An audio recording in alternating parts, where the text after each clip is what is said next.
দর্শক, মাহে রমজানের ডিপ্লোমা নিবেদিত আমাদের প্রতিদিনকার আয়োজন ডিপ্লোমা ডেলিশিয়াস ডেজার্টে আজকে আপনাদের আমন্ত্রণ জানাচ্ছি। আমি শেফ তারেক।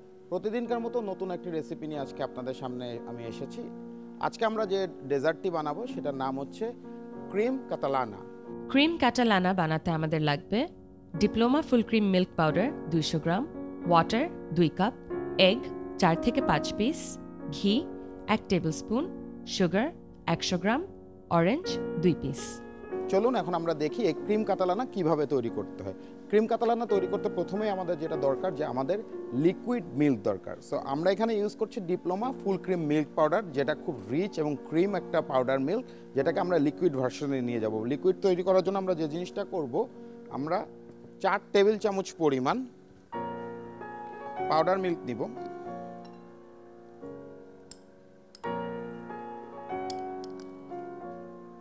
এবং এটার সাথে আমরা 2 কাপ পরিমাণ পানি ব্যবহার করব। খুব ভালো করে মিক্সড করে নিব।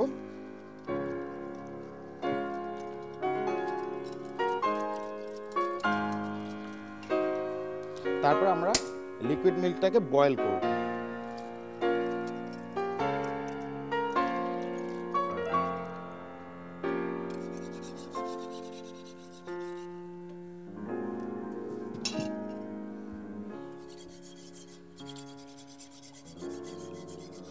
সো মিল্কটা যখন বয়েল হচ্ছে, বাই দিস টাইম আমরা যে কাজগুলো করব, আমাদের আরও যে কাজগুলো আছে, যে ডিমের কুসুম এবং একটি গোটা ডিম ব্যবহার করব।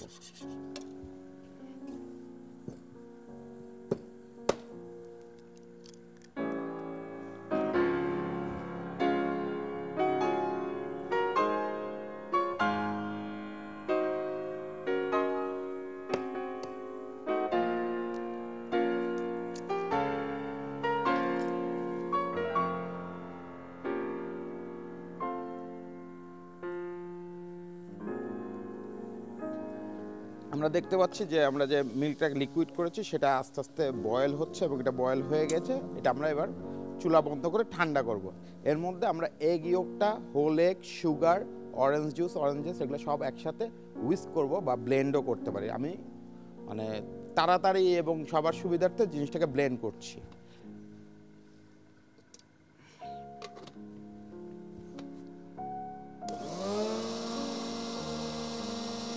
এগ ইয়োগটা আমরা ব্লেন্ড করছি, খুব নাইস এবং স্মুথি একটা মানে ফিল আসতে হবে, একটা যেন ইয়োগটা যেন ক্রিমি একটা ভাব আসে।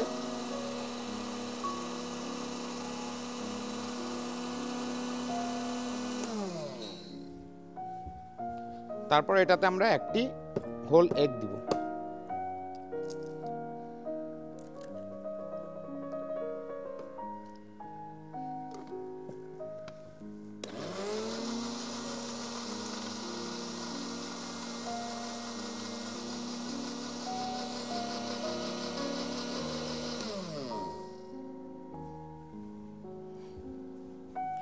তারপরে সেটাতে আমরা 2 টেবিল চামচ চিনি দিব।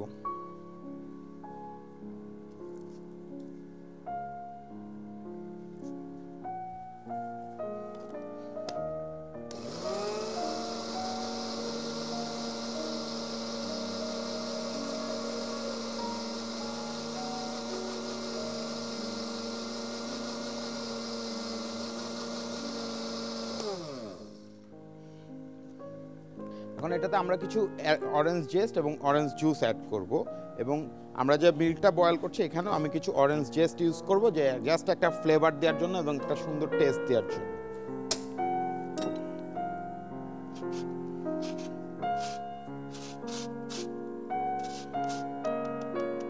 জাস্ট 1/4 অরেঞ্জ জেস্ট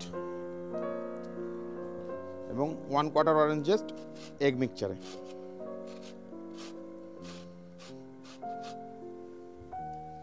এবং এটার মধ্যে আমরা একটা অরেঞ্জের জুস দিব। চাইলে প্যাকেট অরেঞ্জ জুসও ইউজ করতে পারি, চাইলে ফ্রেশ অরেঞ্জ জুসও ইউজ করতে পারি। আমি ফ্রেশ অরেঞ্জ জুসটা প্রেফার করি, কারণ ফ্রেশ অরেঞ্জ জুসের অ্যারোমাটা খুবই সুন্দর এবং আপনি প্রপার অরেঞ্জের টেস্টটাও পাবেন। ক্যানে অনেক সময় দেখা যায় কেমিক্যালের একটা গন্ধ আসে, অনেকের ভালো লাগে না, সেই জিনিসটার ভয় নেই।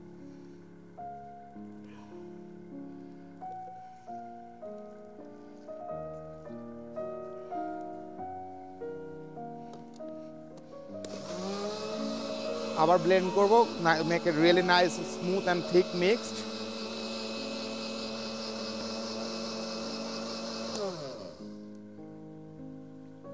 বাই দিস টাইম মিল্কটা ঠান্ডা হয়ে গেছে, রুম টেম্পারেচারে চলে এসছে।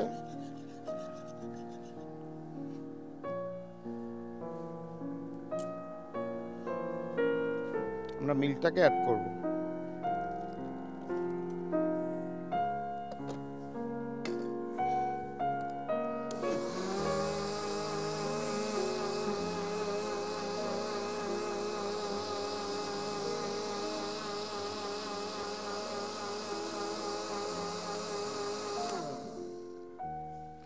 প্রিয় দর্শক, আমরা এটাকে ওভেনে বেক করব। ওভেনে বেক করতে গেলে আমরা 180 থেকে 200 ডিগ্রিতে ওভেনটার টেম্পারেচার নিয়ে যাব, তারপরে 25 থেকে 30 মিনিটস জিনিসটাকে বেক করব। কিন্তু আমাদের অনেকের বাসায় ইলেকট্রিক ওভেন নেই এবং আমরা অনেকে ইলেকট্রিক ওভেনের সাথে ইউজ টু না, এই কারণে আমি আপনাদেরকে দেখাচ্ছি জিনিসটা কিভাবে আমরা বাসাতে চুলায় ফ্রাই প্যানে করতে পারি।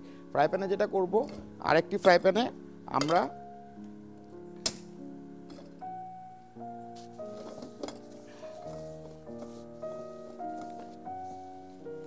মিডিয়াম হিটে ফ্রাই প্যানটাকে একটু হিট করব। তারপরে এখানে আমরা একটু ফ্যাট ইউজ করব, সেটা আমরা অলিভ অয়েল দিতে পারি, ঘি দিতে পারি বা বাটারও দিতে পারি। আমি এখানে একটু ঘি দিচ্ছি কারণ ঘি জিনিসটা আমাদের সবার খুব পছন্দ এবং ঘিয়ের মধ্যে খুব সুন্দর একটা স্মেল আছে, ঘিয়ের টেস্টটা খুব ভালো, আমরা সবাই খুব পছন্দ করি। ঘিটা দেওয়ার কারণ হচ্ছে যেন আমরা যখন মিক্সচারটা দিব এটা যেন ফ্রাই প্যানে লেগে না যায়।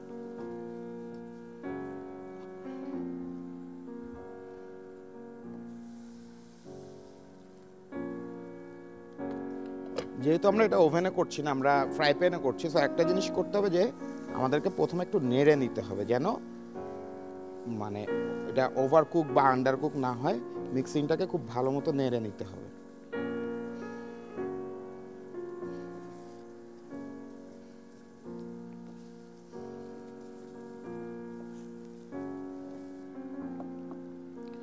মিক্সিংটাকে আমরা খুব ভালো মতো নেড়ে হালকা আছে এটাকে 10 থেকে 15 মিনিট রেখে দিব, এর মধ্যে জিনিসটা কুক হয়ে যাবে, তারপরে আমরা এটা পরিবেশন করব। প্রিয় দর্শক, এই 10-15 মিনিট সময় লাগবে। এর মধ্যে আমরা দেখে নিই মিল্ক সসটা আমরা কিভাবে তৈরি করব। মিল্ক সসটা তৈরি করার জন্য আমরা যেটা করব, প্রথমে আমরা 2 থেকে 3 টেবিল চামচ পরিমাণ পানি নিব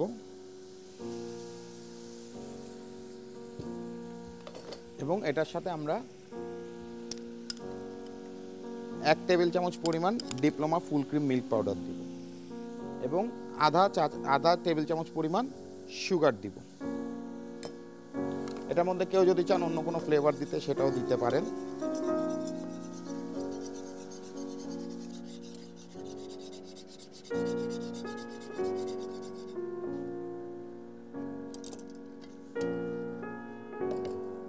প্রিয় দর্শক, এখন আমরা প্লেট আপের জন্য চিন্তা করলাম যে আমি যেটা বললাম যে আমি এখানে কিছু ক্যারামেলাইজড পাইনঅ্যাপেল ইউজ করব। তো ক্যারামেলাইজড পাইনঅ্যাপেল তৈরি করাটা আপনাদেরকে শিখিয়ে দিচ্ছি। ফ্রাই প্যানটা খুব হিট করবেন, তারপরে ইদানিং ক্যানেই স্লাইস পাইনঅ্যাপেল কিনতে পাওয়া যায়, সো ক্যানে slice pineapple, just sugar dust,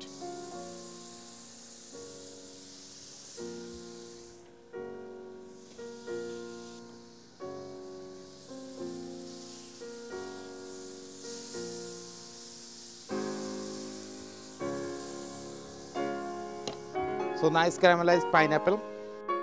আমি যেটা করব, আমরা প্রথমে আমাদের প্লেটে একটু মিল্ক সস দিলাম,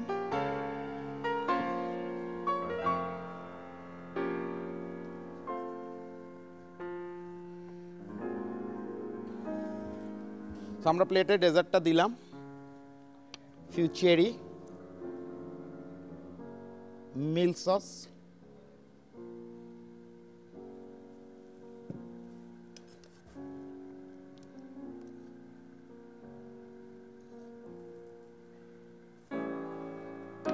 caramelized pineapple few pieces, এবং এটাতে যেহেতু ক্যারামেলাইজড পাইনঅ্যাপেল আছে, সুগার আছে প্রচুর পরিমাণ, যে প্রচুর মিষ্টি জিনিস, এই মিষ্টি ভাবটা কাটানোর জন্য আমি পাইনঅ্যাপেল দিচ্ছি এবং কিছু ফ্রেশ স্লাইস অরেঞ্জ দিচ্ছি।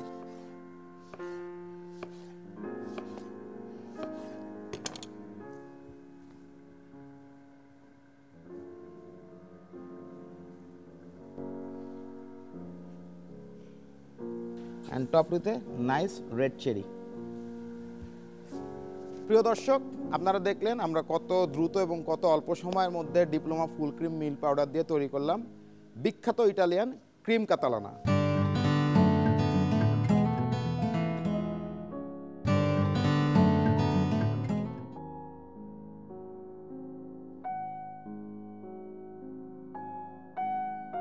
একটি বাটিতে পাউডার মিল্ক এবং পানি মিশিয়ে একটি প্যানে ঢেলে দিন।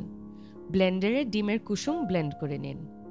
প্যানে মিল্কের মিশ্রণে অরেঞ্জ জেস দিন এবং মিশ্রণটি তারপর ব্লেন্ডারে দিয়ে কুসুমগুলোর সাথে আরেকটু ব্লেন্ড করে নিন। আরেকটি প্যানে ঘি গরম করে ব্লেন্ড করা মিশ্রণটি ঢেলে রান্না করে প্যানকেকের মতো তৈরি করে ফেলুন। আলাদা প্যানে পানি, পাউডার মিল্ক এবং চিনি দিয়ে সস তৈরি করুন। প্যানকেকটা একটি প্লেটে রেখে তার উপর সস এবং পাইনাপেল টুকরোগুলো দিয়ে পরিবেশন করুন। চলুন নিউট্রিশনিস্টের কাছ থেকে জেনে নিই এটার ফুড ভ্যালু। এই খাবারটিতে যে উপাদানগুলো ব্যবহার করা হয়েছে আমি স্পেশালি বলবো, মিল্ক তো আছেই, তার পাশাপাশি হলো এগ অ্যান্ড এগ ইয়ক। মানে এগের পুষ্টিমূল্য বলার কোনো প্রয়োজনই পড়ে না, কারণ আমরা প্রতিনিয়ত বলে আসছি যে এভরিডে এভরি পার্সন যেন একটা করে ডিম খায়। এবং রমজান মাসেও কিন্তু তার কোনো ব্যতিক্রম হবে না, কারণ রমজান মাসে আমাদের যদিও খাদ্য তালিকাটা একটু চেঞ্জ থাকে, তারপরও বিভিন্ন উপায় করে কিন্তু আমাদেরকে ডিমটা খেতে হবে, খাদ্য তালিকায় যোগ করতে হবে। সেক্ষেত্রে আমরা ইফতারে এই উপাদানটি যদি রাখি বা এই ডেজার্টটি যদি আমরা ইফতারে রাখি, তা কিন্তু আমাদের জন্য যথেষ্ট সহায়ক এবং সারাদিনের পুষ্টি চাহিদার মোটামুটি 50% কাভার হয়ে যাবে এই ধরনের একটি ডেজার্টে।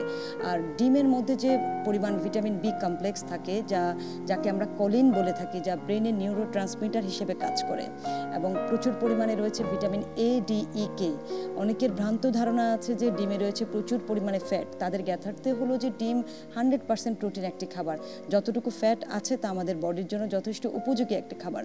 বাচ্চা থেকে শুরু করে বয়স্করা যারা রোজা রেখে থাকেন, তারা অন্য কোনো খাবার থেকে তেমন কোনো চাহিদা কিন্তু পূরণ করতে পারে না। তাদের জন্য এই ডেজার্টটি অনেক অনেক বেশি উপযোগী। আশা করি ডেজার্টটি সবাই বাসায় বানাবেন এবং খেয়ে দেখবেন। আগামী পর্বে নতুন আরেকটি রেসিপি নিয়ে আপনাদের মাঝে হাজির হব। সে পর্যন্ত ভালো থাকুন, সুস্থ থাকুন, এনটিভির সঙ্গেই থাকুন।